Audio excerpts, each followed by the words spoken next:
Hey everyone, welcome to this week's show. With me as always, Corey. How's it going? Thanks for joining me, buddy. And of course, me, your commissioner and champion, Team Ramrod. In case anyone forgot, here's the shirt. They're still available. If you want one, just let me know. Um, and just to remind everyone what it's all about. It's this trophy with the little guy on top here on the couch. Some of you have never actually got to hold it, so I'm even a champion, and I don't know if I've held it. No, that's a lie. I've definitely had it one time at your house, but yeah, but the trophy wasn't around when you won, right? So, oh, uh, yeah, but your name's still on it. yeah, Your name's still I on it. earned it. I earned it. That's right. Big week last week. Some upsets, I guess you could call it that. It depends on your perspective. I mean, if you're those teams, you're like, fuck no, it wasn't an upset. But but let's get right into it. Last week, big matchup here. Le Champion 3-1-1 after defeating Suck My Ojic, who's now 2-3. Neil now in 12th place. In a little trouble now. In a little trouble. What happened here, Corey? Yeah, Neil's goalies is struggling, right? I think I'd say it's the biggest situation of your week. I mean, you beat him by one plus minus one power play point. It was a really close week. I know you weren't comfortable for the going into the weekend at all. So, you know what? You win some, you lose some. Just good for you in this one to be ahead. I made a Sunday pickup. It was a desperation pickup, I guess. I was trying to sell it, but no one wanted it. So okay, I'll use it. And those pims actually helped me get the win Oh, really? because we were tied in goals, pims, power play points going into Sunday, and he had one assist over me going into Sunday. Like it was close. We were 5-5 tied going into Sunday. Yeah. It was a good match. It helped me that Shesterkin was injured. Sorokin did not play well. I'll Yeah, take like that anytime. not a lot of saves from either of you. Like he beat you in saves with 76. Like We it each got 3 starts. That's it. yeah, more than Casey. That's it. More than Casey. Well, he should have had I know. more starts, but let's go on to that one, I guess. Travis now 4-1 in first place, unheard of, after defeating Casey, who's now 2-3. I mean, Casey 11-2 doesn't really show the whole story. Casey made a big mistake, as we were alluding to. Sunday came around. He had 2 goalie starts, and he had Chicago's goalies both benched. He Yep. was worried about his save percentage and goals against, but you need those 3 starts, right? It doesn't come up too often, but it does happen where a guy doesn't get his starts and you lose all 5 of those points. That's 5 free points for Travis. Yep. And I mean he was only gonna win one of them without it. Tied on wins and shutouts. So he was losing goalie stats otherwise. But yeah, let's see. You live and learn, right? That's all you can do right there. 231 saves for Travis. Like quite a week there, but he has 5 goalies, 4 goalies, whatever, right? No, but his players came up to play, and I know he wasn't a certain win going into Sunday. Like if the Chicago goalies had a great game, things could have switched the script. And fortunately, for him, it was good. Travis going into first place, unknown territory. Probably going to prompt a sell here. Like his team's too good, he has to move somebody for draft picks. But Says he's a shopper, but I don't know. We'll see. Big, too bad for Casey, but it's a lesson learned. I would yeah, have thought we would have brought that up along the way. I mean, when you go to your roster page, it says how many of your minimum 3 starts. So yep, there's ways for him to find that out. Just too bad it came out like this. yeah, he wouldn't have won either way. No, So it's not a good thing it didn't matter, right? Just like when Nick sat Talbot, it didn't. It sucked, but it it didn't didn't reflect impact a it. different outcome. Yeah, Exactly. exactly. Paulie the goalie finally in the win column here, 1-4 after defeating the Red Wings 2-1 now. Derek, what happened here? Got to win. Wow, I don't even know what to say here. You know what? I don't think his team is that bad. As bad as the start he's had. Just some unfavorable matchups, or just the weeks didn't happen the way it should have been for him. Good on him to get out of the basement here. And I think we all expected it to happen, maybe not against Derek, but yeah, he came out with a good win, beat him in a few categories. Like Matt Duchene had a big week for him, 3 goals, 3 assists. Like it's gonna happen, right? You're not gonna lose everyone. You're not gonna win everyone, but good on him for this one. Yeah, good for Sean. I was kind of hoping to go 0-21 or whatever, but he's still in the contention for the Golden Cock. So, you know, He's at not least free there's from the that. Golden Clock yet. At least there's that. He's still there. Daltrey, 3-2 now after defeating Wild Husky Hockey, our original Golden Cock recipient at 0-4-1 now. What happened here? You know, the Braden bye week lives on. Daltrey taking 9 player categories, Braden taking 3 goalie stats. I just thought that was an interesting perspective. Um, I think we're not surprised with Daltrey's goalies after he's got to move Saros, he moved Hill to stellar goalies, right? So he has a little bit of a hole there. But couldn't muster any of the points, but his players came to play and got enough for the win. Just like when I played you, I didn't take a goalie stat and I got the win. So it's not everything, but it definitely helps. Yeah, it makes it close, right? Yep. But should. Should, yeah. A big win for Daltrey. He's still doing well. Imagine how good his team would have been if had he not traded those goalies. I agree. But he did. So forgot about Dre, 2-2-1. Taking the loss to Svech me a drink, who's 4-1. What happened here? Yeah, this was a close one going into Sunday too. Dan's goalie stats were really close. Anaheim came out big. Gibson with a 1 goal against win really helped him there with making sure he didn't lose save percentage because that was the risk. He was going to guarantee take saves, but his team blew up Sunday. He had a great week. Took him an assist over past Nick an assist. Like 2 shorties, 2 game winners. Like he had a good week. Nick put up a fight, like 19 goals, 20 assists, 36 PIMs, 15 power play points. A lot of shots, hits, and blocks, just not enough to do it. Nick taking 0 goalie stats. That's the thing. Goalies, he has a great goalies, as we know. Vaz is hurt, but still, even Saros and Talbot have been killer. Saros fucked him on Saturday when he let in 7 against the Coyotes. Yeah, that's not going to help you any, right? and their goalie stats were close, so 20 saves behind. Like he was right in it. It's not a bad loss to a 4-1 team and Dan, but a killer draft. So Dan's goalie is showing up and proving us wrong here. I mean, Anaheim turning it around is a little bit helpful too, right? Anaheim's been really good. They've been Yep. on a roll. They're finally clicking, so that's really good for Dan. Yeah. I'm still not convinced on his goalie situation, but he got the win, so good for him. Like big win. It's He's still going to get the early start. in the year. It's still early in the year, so taking some losses now isn't the worst thing. When we get to like the midway point, that's when each loss will really hurt you. Like, Well, we're still at the point where you're facing every team you've played again, yeah, right? So we have what 6 or 7 first weeks. You play them the second time around. like, I'll So see you in a few. Like, yep. mentally bedarded 3-2 after losing to Team Rocket, who's now 2-3. What happened here? Kyle, the first place Bergeron, the first place killer. It's 2 in a row now.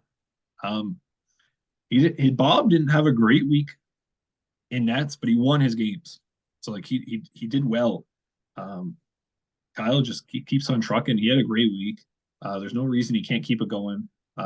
Same against with my week though. Shots and hits were significantly lower than his opponents, but squeezed out the win. So it's not everything, but typically those stats are nice to have more consistent because that's the kind of the stats that don't really fluctuate week to week as much, I'd say. But 3 shorthanded points, like it's tough, right? Like another shutout, like but yeah, good on Kyle and mentally bedarded. It's an unfortunate loss. I'm sure he was excited to see he was playing against Bergeron, right? But so was I, and I paid the price.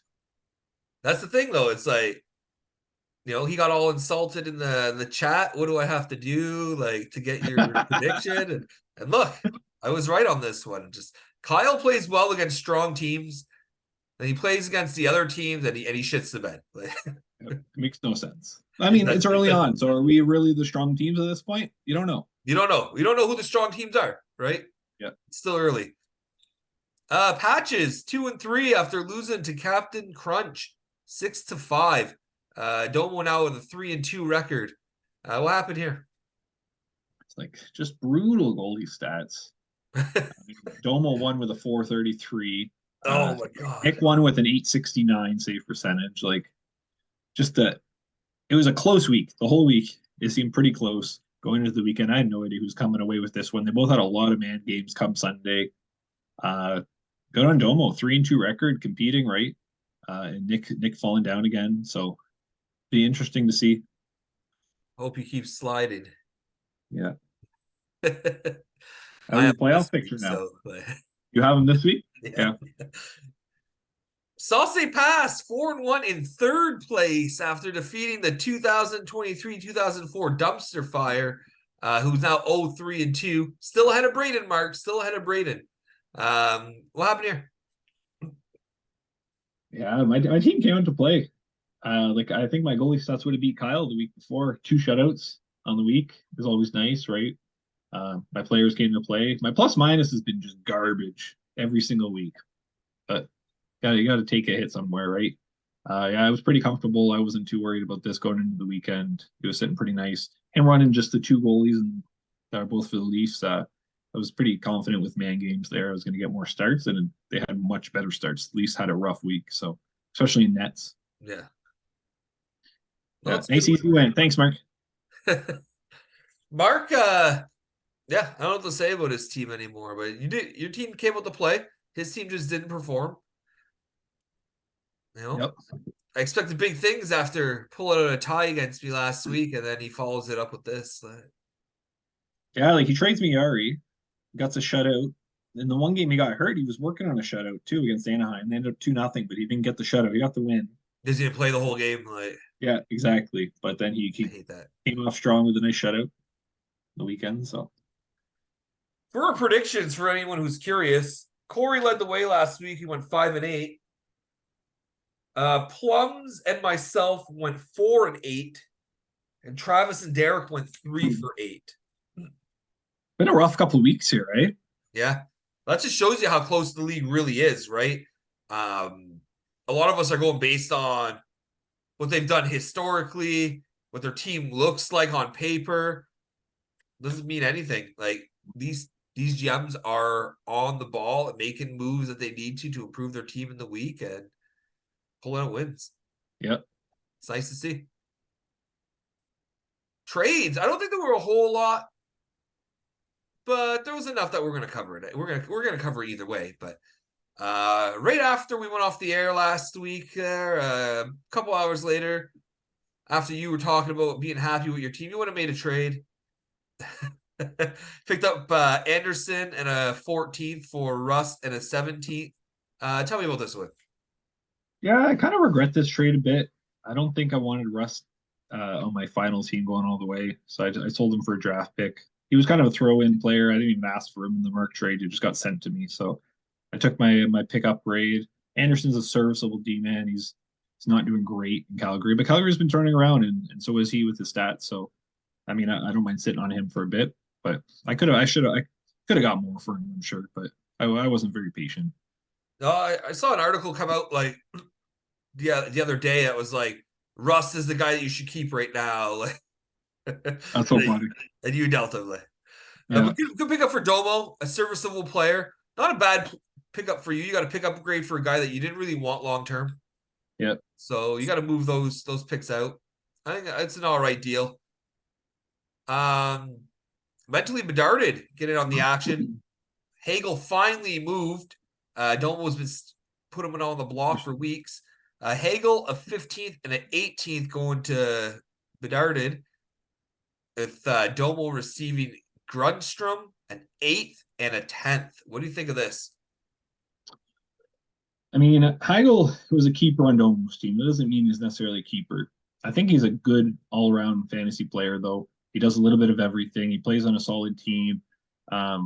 He didn't have to give up a 6th or a 7th, so he gave up obviously 2 picks with 2 large gaps. But I know the market's scarce right now. It's really hard to buy somebody and to not have to give up a lower pick than that.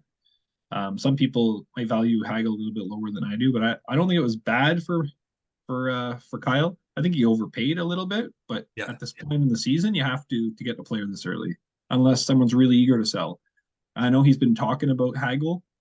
He's been offering him a lot in trade talks, but he clearly he wanted him out. But I think they both got what they wanted out of this, right? I think it was good on Domo. He got 2 pick upgrades for a guy he was shopping. Um, I don't like the 8th and the 10th. That's minimal. If you want the guy, you're going to pay for him. You're going to pay a little extra to get him. I know I talked to Domo about Hagel a few weeks ago, and all he said was the best pick upgrade he can get Yeah. was what it Well, would have taken. he did fairly well here. So he did fairly well. That gives him 2 more picks to move around to keep the cycle going. Because that's what he's going to do with it. Yeah, it's true though. Yeah. And speaking of that, yeah, Kyle got a good player. Yeah. Speaking of which, forgot about Dre picking up Duheim at a 10th in exchange for Byfield at a 17th. So Domo will get in Byfield. What do you think of this? I know that he's having a good season right now, but he's not doing the depth. But he's the big body you expect to be able to hit. He's putting up a lot of assists, the odd goal. Could he break out because he's had a really slow start for a second overall pick? Right, it's been a few years right behind Lafreniere. It's not bad, only a 10th. I don't think it's the worst upgrade, but it's a nice upgrade for Nick here in the sense of 7-round upgrade on a guy that he just picked up not too long ago. Yeah, like he hasn't. Yeah, maybe he rode him for a few weeks, but yeah, it's a good return on him. Sold him when he was hot, right? Where most times you see the names in our chat, as Travis will call out, oh, they're slow. That's why they're available now. Yeah, right. So they be consistent with those guys. They got to be available when they're hot, healthy, injured, like all of it. Like the guys that you want to move, it should always be consistent to keep your value kind of flatlined, right? Like, yeah, you don't want to dip. I like Byfield. I think he's gonna be good. I think LA is a really good team. So I like that move for Domo. Again, I like the pickup grade for Nick. It was good asset management, right? Yep. This next trade, I know you weren't happy about this one. So I got involved with Domo here. Domo puts out a message saying these players are for sale and take advantage of the buy low price on Heiskanen. So I message him like, what's the buy low price? What's the price here? And he says a 12th for a 17th. And I said, well, how about a 12th for a 16th? And he said, okay. So I ended up with Heiskanen and a 16th for Kulikov and a 12th. What do you think of that? I mean, that kind of gives you my spiel a little bit. We talked about it a bit. Heiskanen was another keeper of his, right? And like he's considered like one of the top tier D men, like right up there, top 10 D men in the league. For offensive defenseman, yeah. Yeah. Now I know he's not doing it all, but give him some time. Like it's been a very small sample size. I was like, you know what, I could go assists yesterday. Yeah. Oh, I know. And I I saw needed that. those. And I just think that he should have got more. You should be patient. Why are you moving him? That 12th isn't going to get you a Heiskanen back. Kulikov is an okay D man, but like he was your throwaway, I'm assuming. I got him in a trade with Travis last week as the throw-in. Oh, really? So he was just on my roster waiting for a spot for me to drop him. Yeah, like, and I was thinking, I'm like, you know what? The thing is, Domo sells low. So like I was like, should I go for him? I'm already sitting with 7D man, one on the IR, but like too heavy. I couldn't afford to put another spot in the D man. So I didn't even inquire. But like I thought the price would be a little bit higher than this. Like he could have got more, man. Like he said a 12. I said, let's do it, like right away. Yeah, no kidding. And I was mad it was you because I'm like, I know you're gonna be competing near the top. And I'm like, fuck, that's such a cheap upgrade for you for an OD. You gotta find those diamonds in the rough, right? Like it's not I mean, always about. You didn't even have to go fucking searching. He gave you it. So I did go searching for another player on the waiver wire on Sunday, who I didn't know was healthy again. All of a sudden, they were put into the game on Sunday, and I was up anyway because I don't have a job. So till 3 a.m. Once my ad drops were due, I picked up Sam Bennett on the wire. Like, oh wow, I didn't even realize. I don't see the ad drops too much. Yeah, so I just went and picked up Bennett, who's just sitting there. He came back healthy Sunday out of nowhere. I'm like, fuck, that's who I should have picked up Sunday. Oh yeah, yeah. So I was But yeah, hoping no one else saw that, and I think that's going to be a steal off the waiver wire. You know, yep. Domo still active.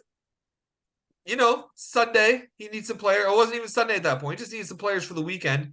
Domo picks up Cam Fowler in exchange a 14th for a 13th with Derek. So he was probably just trying to get rid of him for a pick upgrade. Any thoughts on this one? He was the guy he wanted. I think he sold his. Yeah, he paid 1 round for it. He wanted a Whatever. body Yep.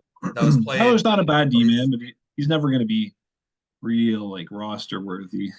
Like unless he gets hot. Like if Anaheim turns it on and he can benefit from that point wise because he doesn't do enough of the deep stats, then good. But it's not who you expect to be a long term solution. So 1 round, whatever, it's no big deal. He's gonna be fringe roster, but Yep. he's a good solid player. Like Yeah, he's in definitely. man games and he's gonna do something. Yep. You and Domo hooking up here. Another guy that I really like, the guy you picked up. I know you dropped him since then. Yeah. But I like Dave Perron.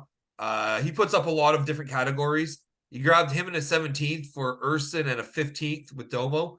I imagine he just wanted that goalie start. Well, I gave the pickup grade, right? Yeah. So Yeah, I it's just who I gave away. I said, hey, I'll be interested in prom, but I want Urson's start to go in so that the trade doesn't get approved first. So sent it to him later in the night, so he had to wait till the next day. Yeah, I was all for him, and then just a disappointing start. I'm like, fuck, another guys. And then if I see a guy on the waiver wire that I think is more better, just because I paid 2 picks for him, I got a man game out of him. I'm like Marchenko's back. He has 4 games this week. I'm going to go for it. they're late picks anyway, right? Yeah, so I wasn't too concerned. It's okay to burn those. Like, Yeah, so if you're trading like an 8th for it, you better hold on to them for a little bit. exactly. Yeah. This next trade is kind of a two-parter. Just because I moved Ristolainen for Holla, so I could drop Holla, pick up Gabranson, and trade Gabranson and a 16th back to Kyle for a 14th rounder for a pickup grade. So I ended up dropping Ristolainen because, man, this guy got hurt in the preseason, undisclosed injury. Cool. All right, he's day to day. For 3 weeks, He's day to day. All of a sudden, he suffers a setback. From what? What did he set back? Like, what does he even have? Yeah. And then they put him on the LTIR, and I'm just like, we're going into week 6. Like, I can't hold on to this guy forever when there are other grinding defensemen out there. Like, and you're pretty injured, right? So it's like just another guy out. well, luckily for me, Line A came back on the weekend. So that's one less injury. It looks like Patrick Kane is about to sign. With Buffalo. So it'll be a nice my addition team there. is getting healthy. Yeah, good for you there. Now, why did you have to do a 2-parter here? I didn't want to drop Ristolainen. I ended up dropping the next day. But at the time, I didn't want to. So I traded him for the guy that he didn't want, his throw-in. And I traded the guy he picked up for Ristolainen back. Oh, so you didn't have a spot to drop somebody. Yeah. So you had to get sneaky about it. But then even then, after, I dropped Ristolainen anyway. Yeah. Because I'm like, I don't. If I'm not going to sell this last ad drop, I'm going to use it, and I'm not going to drop someone who's playing. Yeah, exactly. So Ristolainen didn't make the cut. I got a 2-round upgrade for one of my ad drops. That's what I cared about.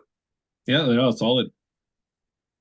I was surprised with this because Braden never really answers anything, but he made a ad drop pickup for Neil, and they're good friends, so it doesn't surprise me. Good on Neil. Was surprised. Johnson was huge for him, actually. Johnson and an 18th for Spencer Martin and a 17th. Good on Braden. Start getting in on that. Get some improved picks. But yeah, it was a good pickup for Neil. What do you think of this? Just in the last round upgrade. Buy, sell. No, nothing Sunday really ad drop, like, you know. Exactly. It's just one of many. We'll see many more. And then Mark getting in on that ad drop selling fun. Mark picking up Lafreniere, trading him to Domo with an 18th for Grunstrom and a 17th. Any thoughts on this? I actually think Grunstrom's not a bad player. He's a pretty gritty forward. He does a little bit of everything. Obviously, the point turn is amazing, but I mean, it's somebody that's worth kind of seeing how he does, in my opinion. If I was Mark, Lafreniere has been hot, but he's just scored every time he shot the last few games. Like he's on a hot streak. Hopefully, he keeps it going. But Yeah. it's another player that Domo should hold on to. So let's see how long he holds on to these players, right? Yeah. Like there's potential there. So I don't know how long he holds on to them, but I agree. this one, I was half asleep when I saw this one come through, and I I didn't even misread see it. this. I misread this one. I thought it was Nugent Hopkins going in exchange for the 7th. Mm. That when I actually look at this now, I like this changed my opinion Yeah. altogether. He's given away the better player in my opinion. McTavish is going to be good. He's going to be great. But he's giving away the better player and a 7th rounder for McTavish and an 18th. I think this, my opinion, was a big win for Casey. He got the good draft pick upgrade. He gets a player that's not on Anaheim because he's pretty stacked with Anaheim Ducks. Who's going to play a lot of time. He's going to put up a lot of points. Nugent Hopkins, self to a slow start. What do you think? There you go. Yeah, like I didn't even see this trade come through, so I'm kind of analyzing it now. And same with you when I saw it when you scrolled up, I'm like, fuck, Hopkins for a 7th, okay, like good return for him. I know he's had a slow start, but McTavish. So I know Kyle paid quite a bit for Nugent Hopkins last year to try to improve his keepers, right? So to let him go this quickly and to give a massive 7th to 18th upgrade, I need to go look at McTavish's stats because He's playing well. He's got 15 points. Right. But I was saying like this is I could confirm this is was a cold offer is what I heard that Casey received this cold offer and jumped on it as he should have. they're similar players. Yeah. I mean, the problem is you kind of seen Nugent Hopkins ceiling, right?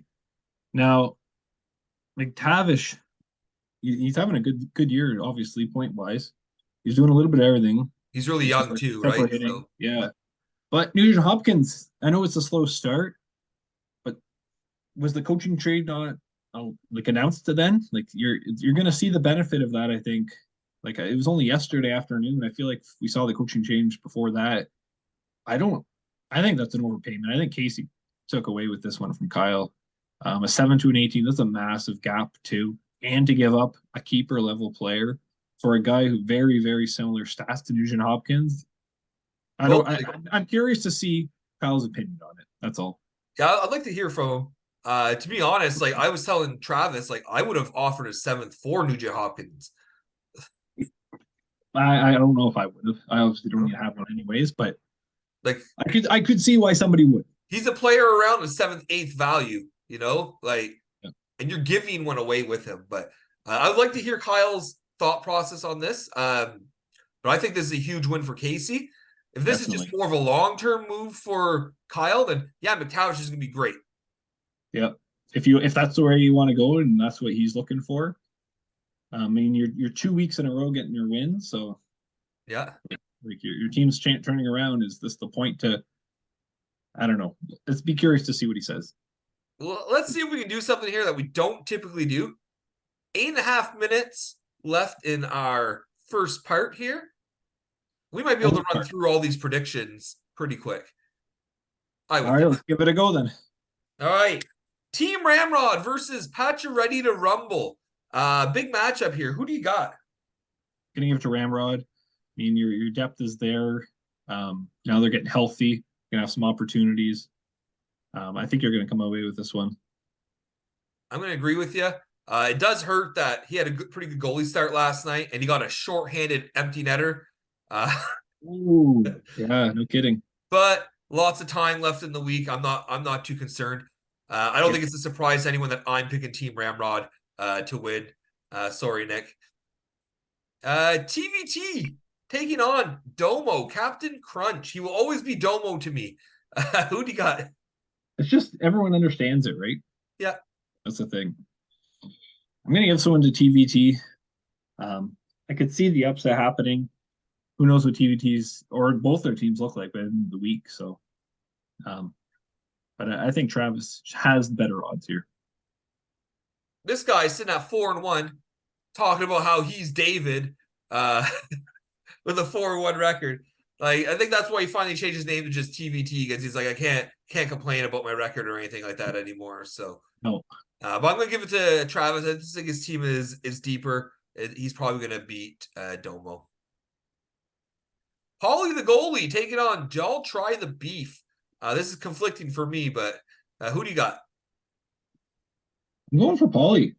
I just think in nets he's gonna take the advantage over Daltrey, and not a fan of Daltrey's goalie. Seattle has been one of the worst teams that given goals against. I mean, besides San Jose, they're in a different league, but they're riding on them and not having his goalies. I think it's going to be too much to overcome. And like I've said a few times, I like Sean's team. There's a lot of good pieces in his team, and I think he's going to come away with 2 wins here in a row. I'm gonna go with Daltrey. I like Daltrey's forward and defenseman a lot. I like his skaters. I do not like his goalie situation, that's for sure. But I don't really like Paulie's either. Minnesota's been getting lit up a lot lately, and I think it's gonna be close. I think Daltrey's just gonna sneak it out. Hughes your daddy versus Vetch Me a Drink. Who do you have here? Dan should have an easy win here. On paper, he should. Player wise, he should destroy Casey. Goalie wise, he has way more starts coming than Casey will. It's the watch on night here. How long does Dan sit on night still? Right, being one of the top. I understand being a bottom feeder team, maybe sitting on a goalie hoping that it becomes something big. But night, you have 4 goalies already. He should probably move him to a team who desperately needs a goalie. I don't know if there's the value there though.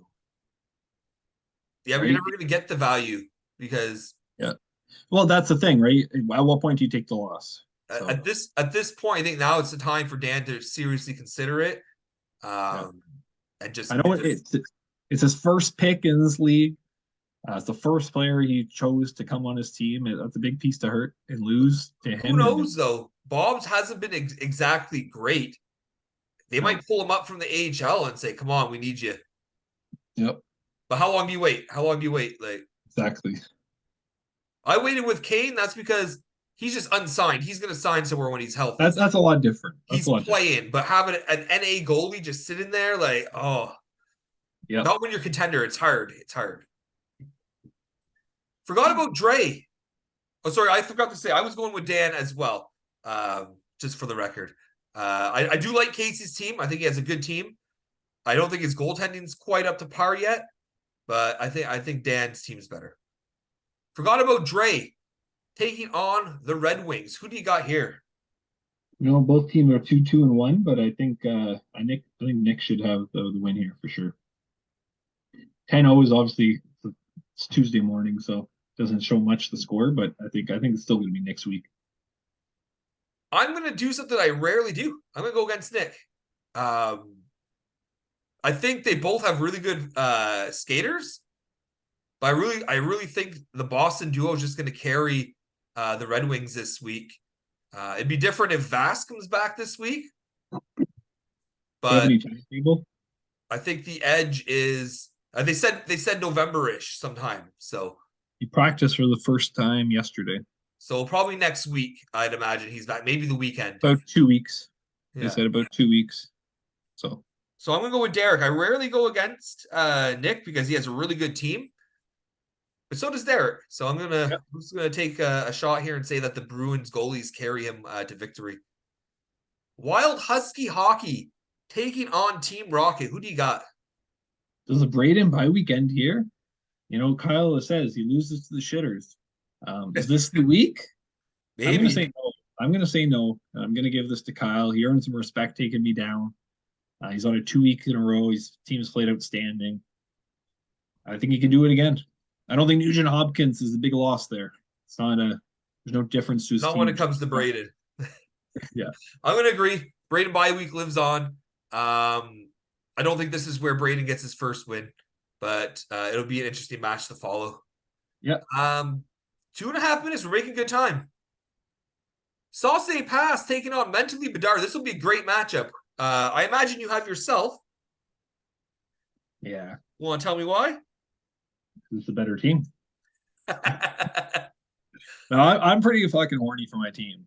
As you know, I've made a lot of deals early to get the team I want. There's a few pieces left, but they're my depth players, the ad drops that I'm just going to kind of feel out who I want to go long term with, and I think I just have the overall more well-rounded team than Kyle.